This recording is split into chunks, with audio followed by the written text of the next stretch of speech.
문재인 대통령이 외교부 그리고 통일부 업무보고에서 엄동설안에도 봄은 온다며 남북관계 해빙에 대한 기대감을 드러냈습니다. 또 여드레 만의 모습을 드러낸 북한 김정은 위원장이 개발 중인 미사일 사진을 고의로 노출시켜 그 배경이 주목됩니다.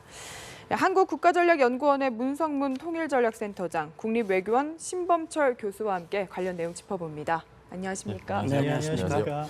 센터장님, 어제 이 주한미군 사령관들이 주한미군이 아닌 외부 군사력을 동원하면 굳이 우리가 한국의 동의를 받지 않고도 무력을 행사할 수 있다. 그러니까 북한을 공격할 수 있다. 이런 얘기를 했는데 사실 문재인 대통령이 계속해서 강조했던 게 우리 동의 없이는 안 된다. 이 얘기였거든요. 좀 배치되는 이야기인 것 같습니다. 네, 이제 일단 그렇게 들릴 수 있는데 전체적인 그분들의 맥락이 이제 무엇인지를 좀 봐야 될 것 같은데 지금 주한미군 사령관이 전직 주한미군 사령관들이죠. 예. 그분들이 언급인데 거기서 얘기하는 것은 아마 저는 그렇게 얘기를 했습니다. 그러니까 우리 대통령께서는 한반도에 전쟁이 일어나서는 안 된다. 그렇기 때문에 군사행동을 할 때는 우리에게 사전 통보하고 협의가 있어야 된다라는 걸 강조를 하신 거지요. 근데 이제 그분들의 얘기는 이런 것 같아요. 일단 국제적으로도 먼저 공격을 받으면 자위적인 차원에서 반격하고 응징하는 것은 허용을 해주는 그런 분위기 아닙니까? 그런 네. 관례고요. 그렇기 때문에 예를 들어서 북한이 괌포의 타격을 거론하고 있고 예. 김정은이 입버릇같이 미국 본토 어디든 자기가 마음만 먹으면 핵탄두를 장착한 대륙간 탄도미사일로 때릴 수 있다. 예. 불바다를 만들겠다. 실제 그런 상황이 현실화된다면 미국 본토가 공격을 받는 상황이 된다면 미국이 한국 대통령의 동의가 없으면 반격을 못하느냐.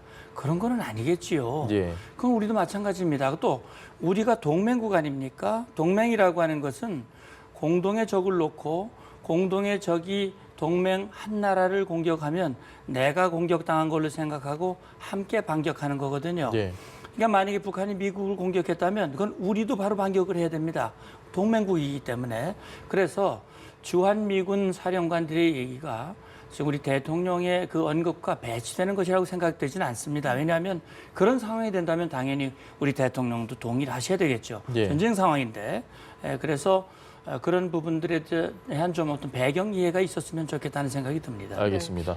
교수님은 동의 없는 한반도 투입 어떻게 생각하십니까? 문성묵 장군님하고 같은 생각인데요. 일단 문재인 대통령께서 강조한 부분은 그 당시에 워낙 긴장이 고조되다 보니까 한반도 긴장을 완화시킬 필요성에서 일반적인 이야기를 하신 거고, 또 한반도에서는 연합작전 체제가 가동되는데 그것을 갖다가 이제 대프콘을 향상시키고 전쟁을 위해서는 군 수뇌부, 그러니까 최고 군 통수권자인 대통령 간의 동의가 필요로 합니다. 예. 그런 부분을 강조하신 거고요. 전직 연합사 사령관들의 이야기는 미국이 공격받으면 당연히 공격할 수 있는 권리 측면을 갖다가 강조한 거기 때문에 대치된 기보다는 서로 조화를 이룰 수 있는 부분이다, 그렇게 생각합니다. 알겠습니다. 트럼프 대통령이 지금 양면 전술을 보이는 것 같다. 미국 내에서는 어쨌든 북한에 대한 추가 제재를 굉장히 강화한 추가 제재를 들어가면서 동시에 어젠 또 우리를 좀 존중하기 시작했다. 상당히 많은 제스처를 하면서 이 부분은 채찍과 당근을 동시에 주는 것이다. 이런 분석이 많습니다. 그럴 수 있죠. 근데 이제 트럼프 대통령이 그런 발언을 한 그 자리가 이제 자신들을 지지하는 그런 국민들을 모아놓고 이제 연설하는 자리에서 나온 거예요. 예.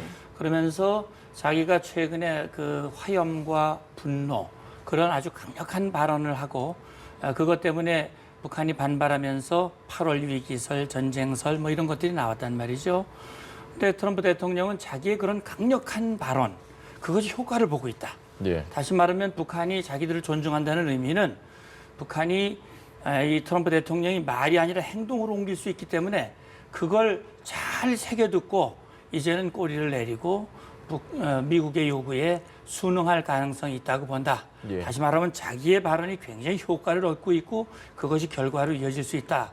이제 이런 취지의 발언을 했고, 또 공교롭게도 그때 틸러슨 장관도 이제 북한과의 대화의 가능성 언급을 했어요. 그러나 틸러슨 장관이 언급한 걸 저도 봤는데 예. 말미에 그런 얘기 있어요. 북한이 해야 할 일이 있다. 이렇게 얘기를 했습니다. 예. 북한이 해야 할 일이 있다고 하는 것은 비핵화를 전제로 한 대화가 돼야 한다라는 얘기거든요. 역시 트럼프 대통령이 대화 가능성을 얘기하면서도 한편으로는 어떤 압박의 채찍을 지금 가동하고 있거든요. 예. 중국과 러시아 기업을 제재하고 또 세컨더리 보이콧 3자 제재의 가능성을 언급하고 있고 예. 그다음에 한편에서는 또 북한을 향한 공격 역량을 과시하는 그런 것들을 보여주고 있잖아요. 결국은 미국은 북한이 앞서 말씀드린 대로 비핵화를 전제로 한 대화에 나오지 않는다면 예. 결과는 이렇게 될 것이다. 그러니 현명한 선택을 해라. 나는 당신이 현명한 선택을 할 것으로 기대한다. 이렇게 이제 좀 부추겨주는 그런 측면도 좀 있는 게 아닌가 하는 생각이 듭니다. 알겠습니다. 네, 투트랙 전략으로 해석해 볼 수도 있지만 또 한편에서는 엄청나게 긴장이 고조됐다가 이게 좀 유화책으로 돌아서다 보니까 뭐 물밑에서 접촉이 있는 게 아니냐 이런 이야기도 있던데 뭐 가능성이 가시적으로 있을까요? 현재 지금 물밑 접촉이 이루어지는지는 알 수 없고 그 정도 수준까지는 아직 못 갔을 거라고 생각합니다. 다만 8월 12일 트럼프 대통령과 시진핑 주석의 통화가 전 중요하다고 생각했는데 그 당시에는 자기들의 원칙적인 입장만을 밝혔는데요. 예. 그 다음에 일어나는 상황들을 잘 보십시오. 그 다음 날 그 14일 날 중국이 대북 제재 다시 발표했고 북한의 을지훈련 비난이라든가 그런 부분은 약간 톤이 다운됐습니다. 그리고 미국에서도 뭐 여러 가지 사령관들이 한반도에 오긴 했지만 외교적 해법을 먼저 강조를 했죠. 뭐 전략사령관이든 태평양 사령관이든 외교적 해법이 안 될 경우에 군사적 옵션이다. 방점은 외교적 해법에 있었습니다. 그러니까 예. 미국으로서도 톤다운하는 모습을 보이고 있는데 그런 지금 이런 차원에서 물밑에서 접촉이 서서히 개시되리라고 생각합니다. 탐색적 대화라고 하는데 문제는 그렇다고 해서 이게 대화 국면으로 바로 가느냐? 그건 아닌 거죠. 서로 자기들의 조건을 이야기하고 앞서 문 장관님께서 얘기하신 것처럼 미국은 비핵화 대화로 북한이 복귀해야 된다 하는 거고요. 북한 입장에서는 핵보유국주의를 어느 정도 인정하는 범위 내에서 대화를 하자 이런 메시지가 오갈 건데 예. 그 과정에서 접점을 찾는 거죠. 그래서 뭐 이 상황이 더 진전이 될 수도 있고 만약에 진전이 되지 않는다면 뭐 북한이 언제든지 앞서 나온 것처럼 뭐 새로운 계열의 미사일 실험을 한다든가 그런 식의 추가 도발이 있기 때문에 이 사태 지금 상황에서는 약간 관망을 하면서도 탐색적인 상황이다 그렇게 볼 수 있겠습니다. 알겠습니다. 이렇게 조금만 보완해서 말씀을 드리면 네. 신 교수님 잘 설명을 해주셨지만은 지금 이제 김정은 입장에서도 7월 달에 2번의 ICBM급 발사를 통해서 자기들의 목표를 뭔가 달성하려고 애를 썼지만 결과는 압박과 제재가 더 강해지고 예. 미국의 반발이 굉장히 강해지고 있거든요. 역시 중국도 북한이 괌 타격 이런 것들을 만약에 선제 도발을 한다면 우리는 중립적인 위치를 취하겠다. 예. 뭐 이런 언급까지 했단 말이죠. 그러니까 김정은으로서는 추가 도발을 하자니 너무 압박이 세고 그렇다고 지금 미국의 요구대로 또 비핵화의 자리에 나가기도 어렵고 굉장히 고민이 많을 거예요. 아마 그런 국면이 이어지고 있는 상황 속에서 뭔가 접점을 찾아가려고 하는 노력이 있을지 모르지만 북한이 과연 국제사회가 기대하는 대로 핵을 포기하기 위한 대화에 나올 것이냐 하는 부분에 대해서는 우리가 정말 유의 있게 보고 그런 접근을 해야 된다고 저는 봅니다. 알겠습니다. 문재인 대통령이 어제 업무보고에서 했던 이야기를 좀 해보면 어쨌든 봄은 온다. 엄동설안에도 씨를 뿌릴 준비를 해야 된다. 뭐 미국과 지금 어느 정도 그래도 이야기가 맞아가는 것 같습니다. 트럼프 대통령의 뭐 물론 지지자들 앞에서 했던 이야기이긴 하지만 문재인 대통령 역시 이 대화를 항상 해야 된다라는 그걸 강조하시는 것 같은데 이 발언에 대해서는 교수님 생각은 어떠십니까? 뭐 기본적으로 한 번도 변함이 없다고 생각합니다. 정부 예. 출범해서 100일이 지난 이후 지금에도 지금 문재인 정부의 입장은 비핵화를 위한 노력을 하지만 남북 관계 개선을 위한 노력도 병행하겠다. 그럼으로써 상호 선순환적인 보완이 가능하다는 그런 접근을 하는 거고요. 그런 차원에서 뭐 이제 남북 관계 개선은 항상 무슨 말씀이 있었냐면 여건이 개선돼야지 그걸 본격적으로 추진되는데 예. 그 여건이라 하면 비핵화 부분에서의 일부 진전을 얘기하는데 그것을 만들기 위해서 지금 노력을 할 거라고 생각합니다. 앞서 뭐 분위기가 약간 바뀌고 있지만 뭐 새로운 계기가 아직은 마련되지 않았다고 네. 말씀드렸는데 그걸 만들기 위해서 노력을 해야 되는 거죠. 예. 그래서 뭐 흔히 정부 대 정부 간 접촉이 어려우면은 민간 기관을 활용해서 1.5 트랙 대화 같은 것을 하거나 그래서 뭐 다른 나라들이 그런 걸 갖다가 개최하는 경우도 있는데 그런 데서 참석해서 남북이 서로 만나서 이야기를 개시할 수도 있고요. 또 다른 방편으로는 뭐 이렇게 특사라든가 물밑 접촉 아무튼 비핵화 대화를 위한 노력을 해나가고 그런 계기에 남북 대화 노력도 해나가는 것이 이번 정부의 기본 입장이고 일관되게 유지하고 있다고 생각합니다. 그런데 조명균 장관이 인터뷰에서 했던 이야기를 들어보면 북한에도 남북 대화의 수요가 있다는 얘기를 했습니다. 사실 문재인 대통령이 베를린에서 했던 그 4가지 제안 다 무시당했고 미사일을 쏠 때마다 통미봉남 얘기가 나오고 있고 이런 상황에서 북한에도 남북 대화의 수요가 있다. 어떤 수요가 있다는 걸 이야기하시는 걸까요? 네, 뭐 조 장관께서 어떤 걸 염두에 둔 수요를 말씀하셨는지 제가 정확히 알 수는 없습니다만 예. 대통령께서 언젠가 이제 봄날이 온다 이런 얘기를 하셨는데 우리가 경험하는 계절의 순기 겨울이 가면 봄날이 온다 이건 맞는 얘기인데 남북 관계도 그렇게 되면 좋겠지요. 그런데 우리 정부가 뭐 여러 번 이 정부들이 바뀌었습니다만 대체적으로 유지해오는 맥은 화해 협력 정책이거든요. 예. 남북 관계를 개선하겠다. 화해를 바탕으로 연합과 통일로 가겠다라고 하는 큰 통일 정책의 맥락은 같이 하고 있습니다. 그런데 문제는 1972년 7.4 공동성명이 나오고 45년의 세월이 흘렀어요. 네. 수백 번의 대화를 갖고 수많은 합의들이 있었습니다. 예. 남북관계 지금 경색 국면에 있잖아요. 그 원인이 어디에 있을까요? 우리는 남북관계를 개선하고 하고 싶지만 북한은 단 한 번도 남북관계 개선에 진정성을 가진 적이 저는 없었다고 봅니다. 네. 아직도 그런 생각은 저는 없다고 생각을 해요.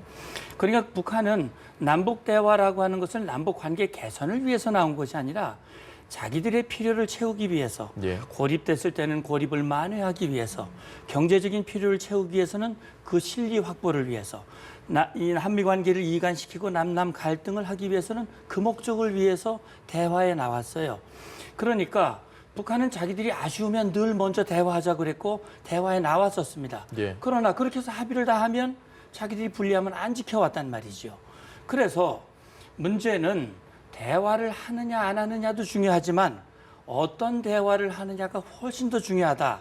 그런 차원에서 앞으로 남북 간의 대화가 새로 개시된다면 예. 이건 진짜 남북 관계 개선을 위한 대화가 돼야 되는데 남북 관계 개선의 가장 큰 걸림돌이 역시 북한 핵 문제입니다.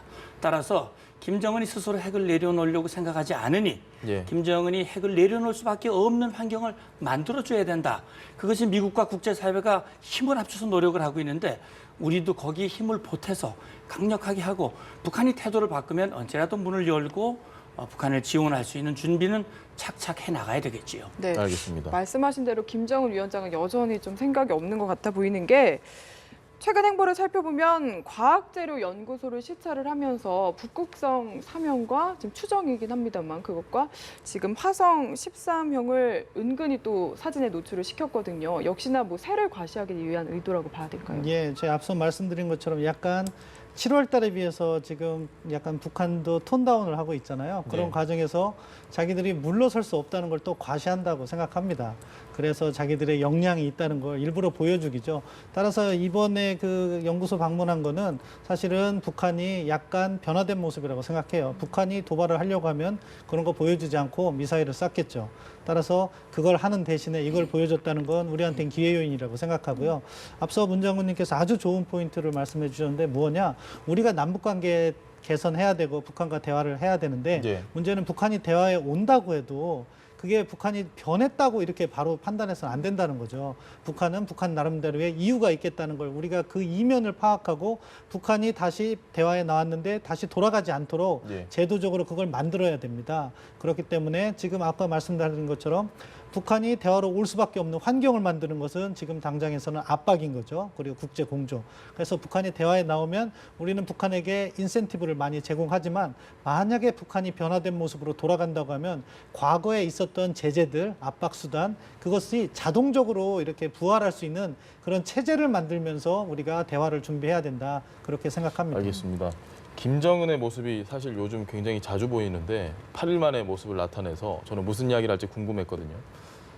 꽝꽝 생산해야 된다. 탄두를 꽝꽝, 이 꽝꽝이라는 단어가 좀 낯설면서도 약간 우스꽝스러운 표현인 것 같은데 그렇죠. 어떤 의미로 봐야 될까요? 예, 그러니까 지금 제가 볼 때는 김정은이 저길 방문을 했고 그걸 이제 딱 타이밍에 시간에 맞게 저걸 공개를 했어요. 예. 북한이 저걸 공개한 것이 언제 정확하게 어느 시점에 방문한 것인지는 제가 잘 모르겠습니다만 어쨌든 공개한 그 시점은 미군의 주요 순회, 특히 전략사령관, 미사일 방어청장, 예. 태평양 사령관 이런 사람들이 와서 합동 기자회견을 하고 강력한 억제력, 확장 억제, 북한을 타격할 수 있는 역량 이런 것들을 과시한 직후의 적을 보여줬단 말이죠. 예.